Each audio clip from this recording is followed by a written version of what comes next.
track, you know, you want that, but in a street car. It was at this moment that he knew. He What is going on, everybody? Welcome back to the Sunday Drive. Today we are taking a look at a 1995 BMW M3. For those of you who don't know, the 95s are a little bit different than the later cars. It's only a 3-liter S50 straight 6. It makes same 240 horsepower, but makes less torque, only 225. There are some differences in, you know, the AC assembly and just around the car. We're going to drive it, kind of get some impressions, see how it differs from the later cars. This is Carson again. This is his personal car. Carson, you want to tell us a little bit about this car? Yeah, so this car came up on Facebook Marketplace for like a crazy deal. I want to say it was like $8,000 or something. Yeah. And it was out in, I think, Virginia. It was an automatic, and the rear diff was blown. And it's factory Avis, but it had been repainted a couple times, so the outside is not very appealing. But for me, I'm really like, mechanical is like my deal. I don't really care how it looks as long as it works well. Yeah. So we bombed out there, paid for it, picked it up, came back, and confirmed the diff was very blown. I'll send you some pictures. Yeah, I'll flash up a picture on screen. And swapped out the automatic for a manual. Did a little bit of dressing up in the engine bay just because it was just dirty mainly. And then threw the stock diff ratio that would have come in the manual M3 of this year, and it's been going ever since. That was a 315 LSD. Yep, 3115 LSD. Go check out TC Euro, link in the description. If you want, we just drove the S52 V30. If you want your BMW worked on, or you want some cool BMW parts, they got it. Oh yeah, hit us up. All right, BMW chime? No chime? No chime. What? I don't know. It's probably broken.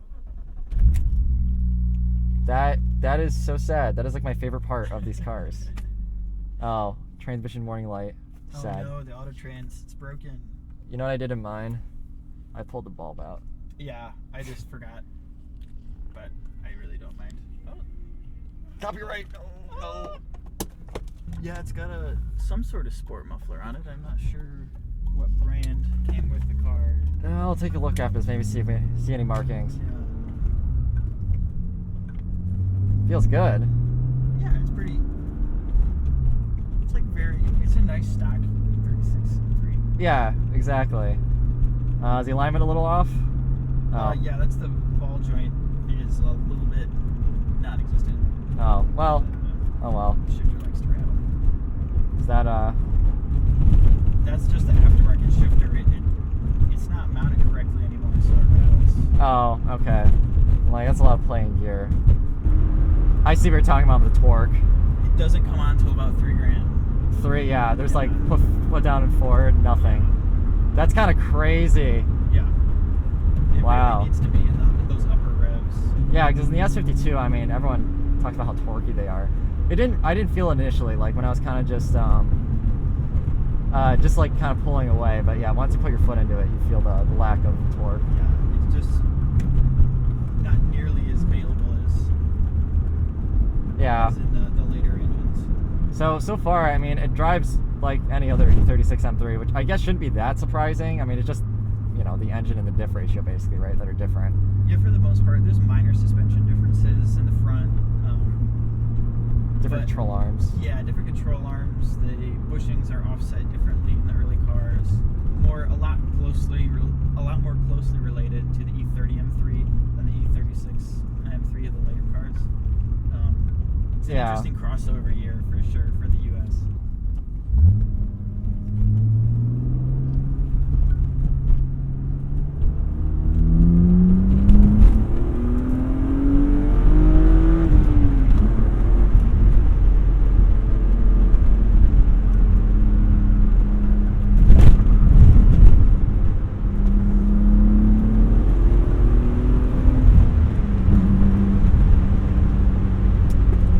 Sounds throaty, a lot throatier than the S52.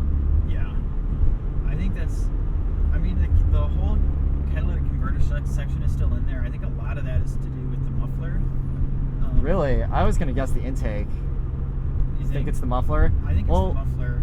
The M50 manifold makes the intake sound a lot like throatier.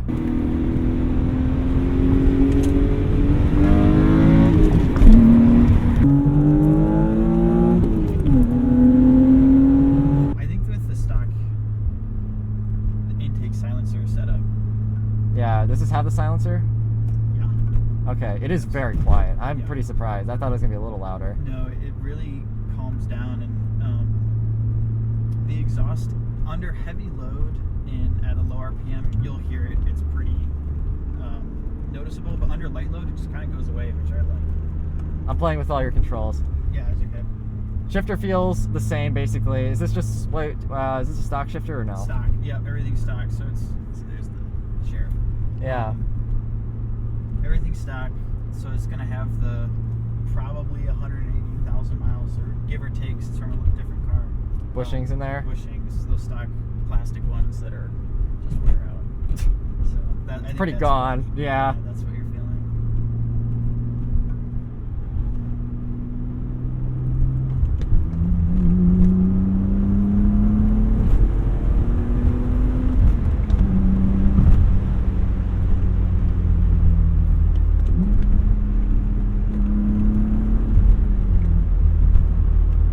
I feel like the throttle's touchier than on my OBD2 M3.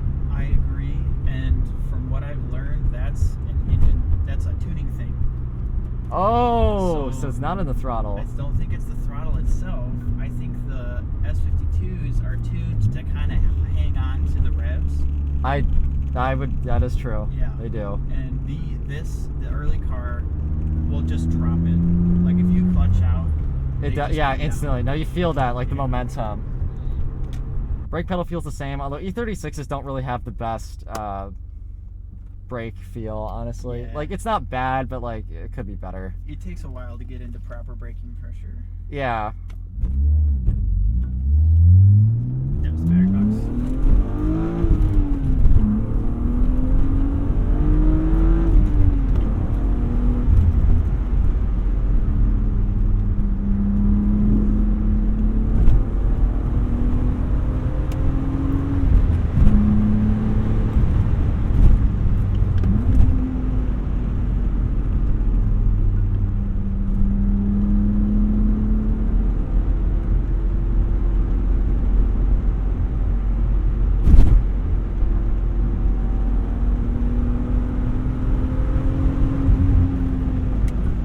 There's this the brake vibration. What? There's the brake vibration. in Oh the yeah, you steering can wheel. feel it. Yeah. Yeah. I thought this was gonna be a lot more different than it is from the OBD2 cars. Yeah. So I drove a 92 325i, Okay. and completely different experience Oh really? from a regular 325i. Yeah, the driver's controls, like the shifter, the pedal feel, everything feels very much like an E30, Oh, interesting. Okay. which is I mean, very it makes sense, right? yeah, It's- because it's a carryover car almost. They were kind of losing that. Right. But I guess for the M3, and actually this does not surprise me because this has the ZF gearbox, so this is like the newer transmission. Yeah. Yeah. It doesn't have a get track. And this is a really late production car. It's For October, 95. October 95. Yeah, So so I'm feeling like a little bit of a clunk from the back. Is that I think what you're feeling is diff the maybe? diff, the drive shaft. It's the lash in the Oh, okay. drive shaft. I feel like it's more noticeable than on my car, but actually, you know what that probably is? It's probably the throttle tuning, because it's touchier. I'm probably feeling it as I'm getting off the throttle. It's in the back. It's kind of chunking per se, Gotcha. because Yeah. it's more of a violent, not really violent, but like It's a quicker changeover. yeah, it makes it a little more herky jerky. Yeah. And I noticed the same thing in my ITB E30. Which Yeah. has got really, really crisp throttle response. It does the same thing. Yeah. I do like this. I also love this steering wheel. You do? People hate it. I'm trying to get a MTech 2 style. Oh, that'll also look not good. airbag. I've always liked the steering wheels. I like all the E36 steering wheels. I guess that's what I'm trying to say. Oh, okay. But this one, there's like a nostalgia factor to it because it's just so 90s. That's true. It is like the, Black airbag. We have an airbag that you're not gonna smash your face through the wheel. Like Yeah, big block airbag. It matches the black plastic Yeah. around the dashboard and like, I don't know. I kind of like it. I got rid of it in mine because I do prefer the 3-spoke. yeah. But yeah, I don't know. But for me, I feel like in a 95, it feels correct because this was like mid 90s. Like this is what they had. Oh, yeah. Kind of towards like 98, 99. Then they kind of got rid of it and they had the BMW logo. Right. But I heard, and maybe you can confirm this, I heard the story goes that they didn't know how to get the BMW logo colored on here with the airbags, so that's why it's black. Oh, I didn't know that. I would believe it though. That's what I've heard. Like, they Yeah. just couldn't figure it out. They're like, oh, well, he's got to send it out. Just leave it. Yeah. I Yeah. totally believe that. I think they started in like 91, maybe 90. Some late model E30s have them. Yeah, I think 91 would have been the airbag wheel was pretty standard, especially the 318s and stuff, the ISs. Ooh, it's 318. Yeah, I'm noticing the MPG noodle seems to sit higher on this than it does in stock OBD2 cars. Have you tuned this thing at all or no? No, the only thing that's been done is the idle tuning, and that was because Oh yeah, talk Castle about that issue. Performance will say there's no difference between 1995 between an automatic chip and a manual chip. But when I first swapped this, if I pressed in the clutch, the idle would just drop almost to like 500. It would almost kill the car. Yeah. And then I got the chip from Castle, plugged it in, no issues with that ever since. So that was the main sort of workaround. That's the reason I did that. You know, I drove it all the way up, you know, to my parents' cottage. So that's like 130 mile one way. You trust it? It did it. It did it. So now I'm just, you know, now I'm getting nitpicky. Things I want to switch, things I want to change. I don't want that to rattle. I don't want this to make that noise. Exactly. Yeah, exactly. Man, this guy's going really slow on this road, like under the speed limit. Yeah.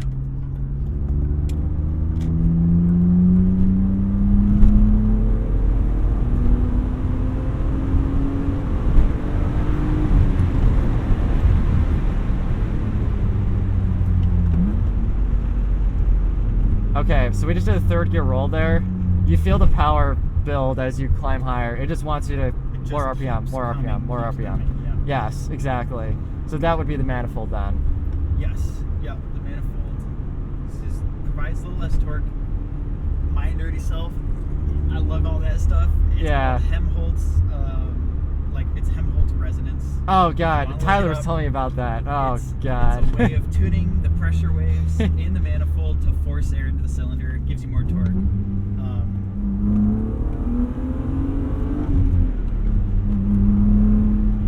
But these M50 manifolds are freer flowing because they don't neck down to cater that Helmholtz tune. Yeah. So that's why people will say the M50 manifold makes more power, which is true, but that's top end power. The S52 style, M52 S52 style manifold gives you that torque boost. Yeah. So in most you're driving, you feel like you have more torque. Right. And torque's really what you want when you're driving around town. If you're tracking and you're just like beating on it at high RPM all the time, then yeah, that top end's beneficial.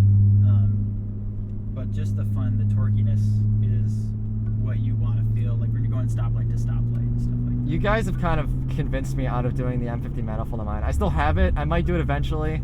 Because eventually I might do like some NA stuff with the motor, and I'm sure if you have cams and some bunch of other mods, you probably get more use out of that extra flow. Yes. But yeah, on the stock engine, I'm now, based on what you guys have told me, now that I've driven a couple of cars, like I feel like, yeah, 1000%. Yeah, I think keeping the S52 manifold's fine. manifold is a good idea.